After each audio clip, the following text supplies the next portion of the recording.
Yeah, your one and only trusted site locator. So, nandito po ako ngayon sa Ginyangan, Quezon, kung saan ilolocate ko po yung 1 hectare na beachfront. Ito po ay nagkakahalaga ng 4.5 million pesos na TCT title. Buhay po mismo yung seller at makakausap nyo po mismo. Ito po ay flat land, 100% flat land. At meron po itong source ng tubig, meron na rin po itong kuryente at cellphone signal. So, ano pa pong iniintay nyo? Tara, i-check ko po yung property.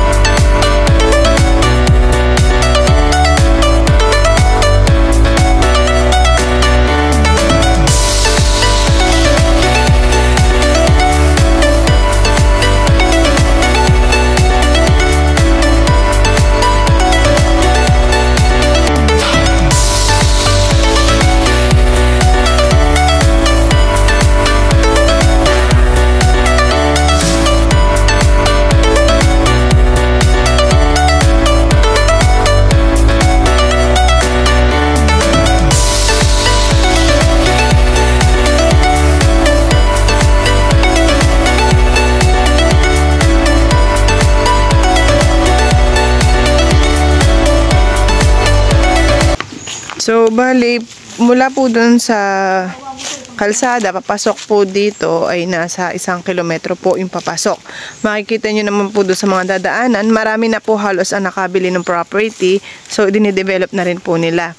Bali, ito po ay pasok naman po ang 4 wheels, hindi pa lang po totally develop itong pinakandaan papunta dun sa property. So, kausap ko po si seller, makikita nyo po dun sa picture.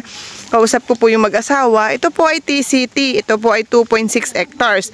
Pero ang pinabebenta lang po ni seller ay 1 hektarya na may frontage din po sa dagat.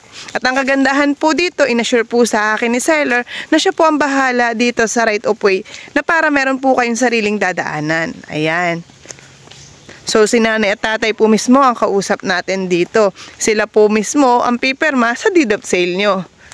Ating ilolocate po o titingnan pa yung pinakang area para po at least makita nyo po dito kahit po nasa malayo kayo, at least yung reality na po yung ipapakita ko. Ayan, tapos o ba may dagat na po yan ha o. Opo. So bali ito na po yung mismong property natin. Ayan, papunta po dun sa dagat. Ito po ay nawasa o tubig po na galing pa po ito sa bayan. So, meron makikita rin po kayong wire ng kuryente. Meron na rin po ditong electricity. So, yan pong nyugan na nakikita nyo ay kay tatay na po yan na property. So, ulitin ko, ito po ay 2.6. 1 hektarya lang po yung pinabebenta ni tatay. Kaya po ito ay ipapasukat, hahatiin po para po yung pinakang 1 hektarya po ang makita nyo na may frontage po dun sa mismong dagat. May kapitbahay na rin po tayo. So, ito po yung pinakandaan niya. Ayan. May kapitbahay na tayo. Ayan na po yung dagat. Bali, binabaybay po namin. Si tatay ay isa sa kalapit lupa po natin. So, tinatanong ko din po kay tatay yung pinakang right of way. So, ang pinakang right of way talaga tatay, yung dinaanan po namin kanina, no? Papunta rin po sa property nyo. Yun po yung, kung sakaling maging kalsada tay, yan po talaga yung dadaanan. Wala na po dito mga paparoon. So yung atin pong, yung 2.6 hectares po ni tatay, ito na po ang umpisa. So ito po, yung punong yan. Hanggang saan po doon? Ito po yung pinakang frontage ng dagat. Hanggang din na dagat niya, paikot niya. Paikot po ng dagat, ari? Ikutin natin mga. Ay sige po, malawak po pala yung kanya.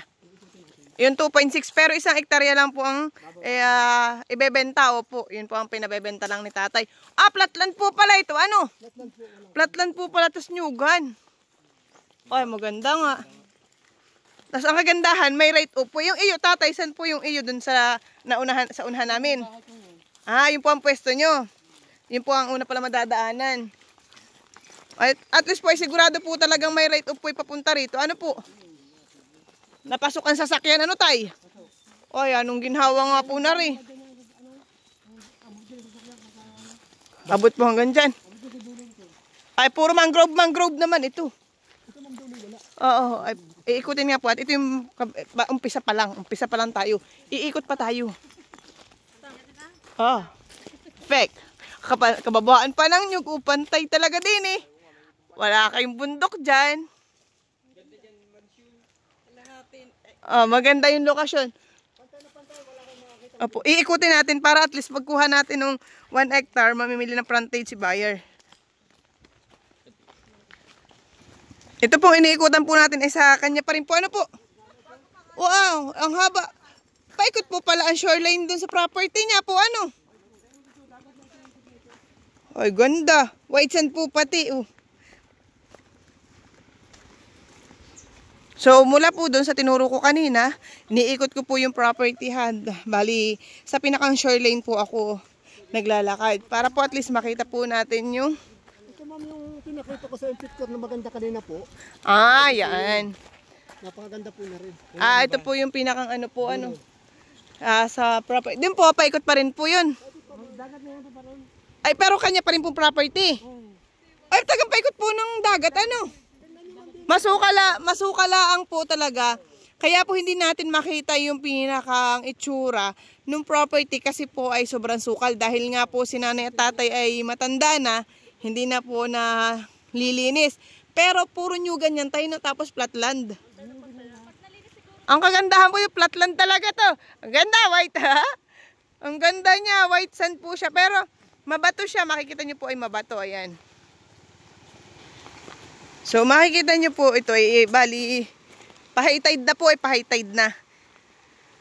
So pag ito po ay low tide, makikita nyo po yung white sand din doon na hindi siya mabato. Para siyang pulo. So napakaganda po nito. Ito po yung pinakaharap ng dagat natin. O madami mangrove. Kayo magawa-gawa na laan din ng ano, ng mga tree house. Ang kagandahan po ay malinaw ang tubig. O ayan. Sa mga naghahanap na naman po sa akin ng ng beachfront. Oh, ayan, may pagkakaguluhan na naman po kayo. T-City po ito, malinis ang papel. Direct po tayo sa owner. So, isang hektarya lang po yung ibabawas natin dito sa 2.6. Pero T-City po are, ayan. Kita nyo naman po. So, itong ating property po ay may pinakang sandbar po dyan. Pag ito po ay low tide, makikita nyo po dyan yung mahabang buhangin na pwedeng lakaran.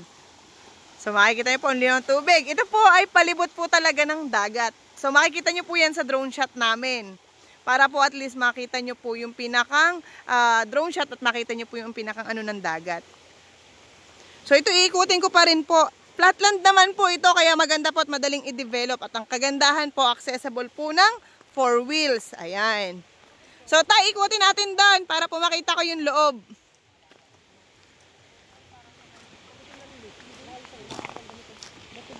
Pag ito nalinis po, ang ganda na rin. Flatland, paikot nga, ikot na po tayo doon. Kagandahan pati po, ay palibot siya po din ng mangrove. Ano po? Tapos may pinakang open po siya kung saan may sandbar.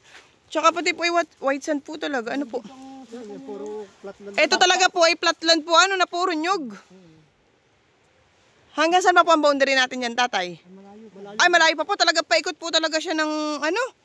Kaya po pag kinuha namin yung pinakang 1 hektarya, talaga pong sureball po yung frontage po natin dito sa, yung shoreline po natin dito sa mismong dagat. So, dito sa 1 hectare po natin, ito pong may sandbar ang pinakang kukunin po natin. So, makikita nyo po, masuka lang, pero flatland po yan. Ayan. Flatland po yung property natin na may kababaan pa po ng nyug. So, kung ito po ay mapapalinis, napakaganda po nito.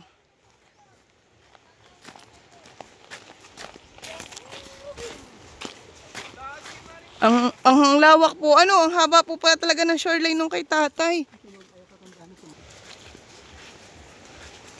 So at least ay may idea po tayo dito sa loob ng property. Pwede pong na tayo dito sa, mamaya pasok tayo sa loob. Ano po, para at least makita nila yung mismong gitna ng property. Parang isuot mo na sa gitna, bago tayo bumalik. Dito na sa malinis. Apo, dyan na tayo sa may pinakang po para at least makita natin yung actual po nung nyugan. So gusto ko din naman pong makita yung pinakang hangganan po nung natin.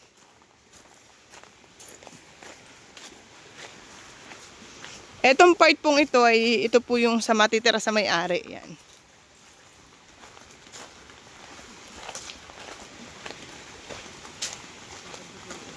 So basta ang kaya ko pong isigurado sa inyo, dun po sa 1 hectare natin, harap po natin talaga yung dagat.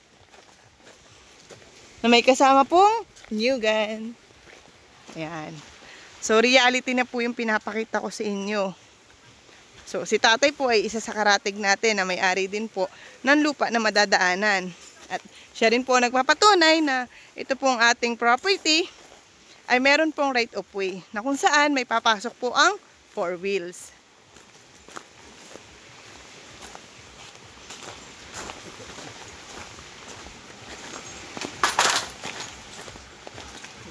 Ay talagang mahaba po ano? Ay talagang yan ang lawak po ng kanyang frontage. Ang lawak ng kanyang dagat. Paikot po talaga.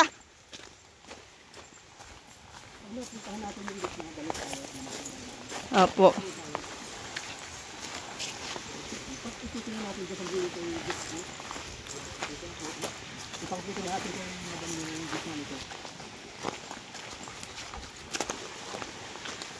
Daming mo ba ito? Ano?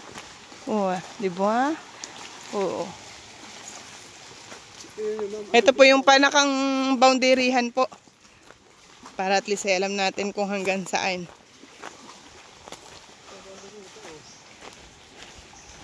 Maganda rin po ng tapat dito. Ano po? So, yan na po yung pinakang boundary natin. Ito po, yan na po yung pinakang hangganan. So, ibig sabihin po, ito pong nilakad kong tumula dito sa pwesto ko. Paikot po, papunta dun sa property na umpisa, na ano rin po ng dagat. Ay, ang habang haba. Anong haba po ng shoreline niya pa eh. 500 meters po ang shoreline niya. Ang yanong ganda ng kay pwesto ni tatay. So, yung 2.6 nyo po, yung 1 hectares po natin na mabibili, sureball na po yung frontage talaga natin sa dagat. Kasi sa pagpapasukat ko po nito, dun ko po ikakatalaga siya dun sa may sandbar. So ito po yung ating property. Ito na yung loob ng property. Papasukin ko po para at least mas makita nyo po.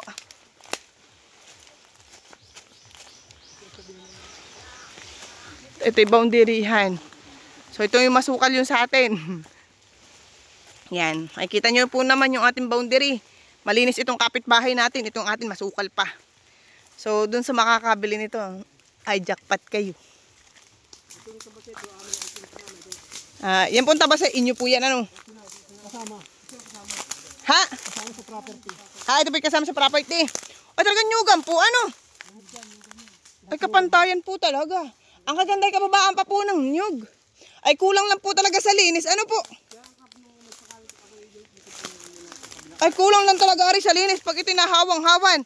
At kita na yung dagat ay ganda na rin. Opo. Ay, ito po yung sako pa rin po sa 2.6. Kasama po ito sa 2.6. Tapos hanggang doon pa po ano. O di papunta po tayo sa labas. Sige po. Para makita ko po yung loob.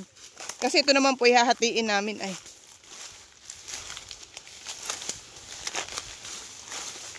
Ay, talagang pantayan. Wala akong bundok na ahunin din eh. Ay, pag kayo magpapatayo din ng resort, ay apakadali lang.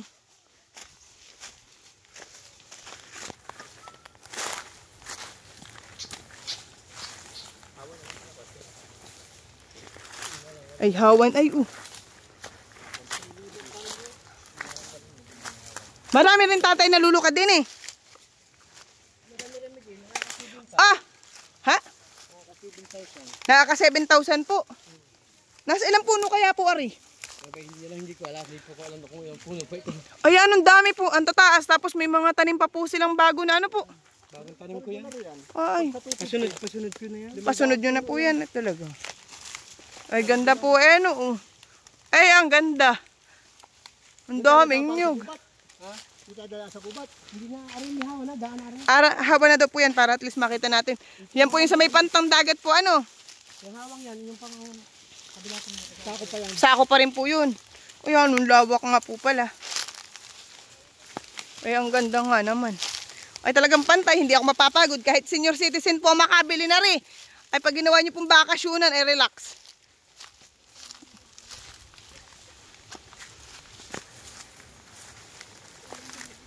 Ay, maganda nga pala nga. Kaya pala hindi ko makita dun sa drone shot yung kalsada ay purong puno ng nyug.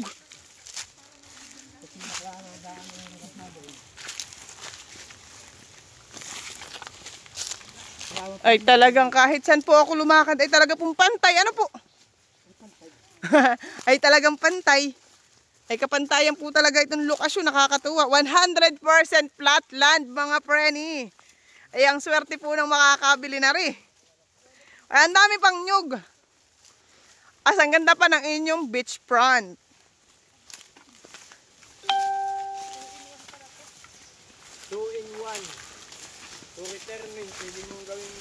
Oh yes. All in one na dito. For retirement, pasyalan, nakaka-relax. Pag stress ka na dyan sa Maynila, dito ka na lang. Maghapon ka magbata dun sa dagat. Oh, may cellphone signal. Tunog ng tunog pa yung cellphone ko. May electricity, may tubig, may cellphone signal, payapa yung lugar. Ay, nako po. Saan ka pa? Dito talaga may return of investment yung pera mo. Isipin mo, pamahalang pamahal ito. Ah, diba? Iniikot kami ni tatay talagang. Yung nilalakaran namin, ito po yung gagalawan ng 2.6. So, pinapakita ko na rin po para at least yung pagkat natin ng 1 hectare, alam nyo pong flatland din yung property nyo. Mahigit na sipag si tatay, ano tayo, hindi masyadong masukal. Mahigit mahawan po kita pa rin yung kapantayan. Kagandaan din may kapitbahay na kayo.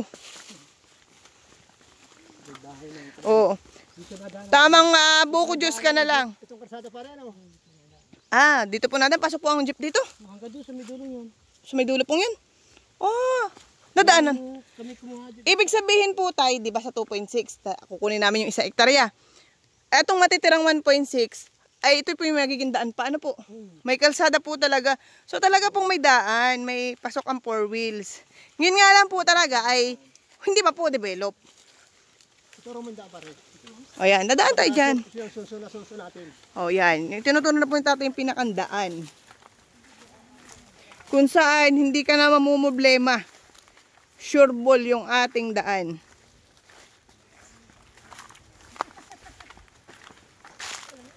Oh, ang ganda nga na rin.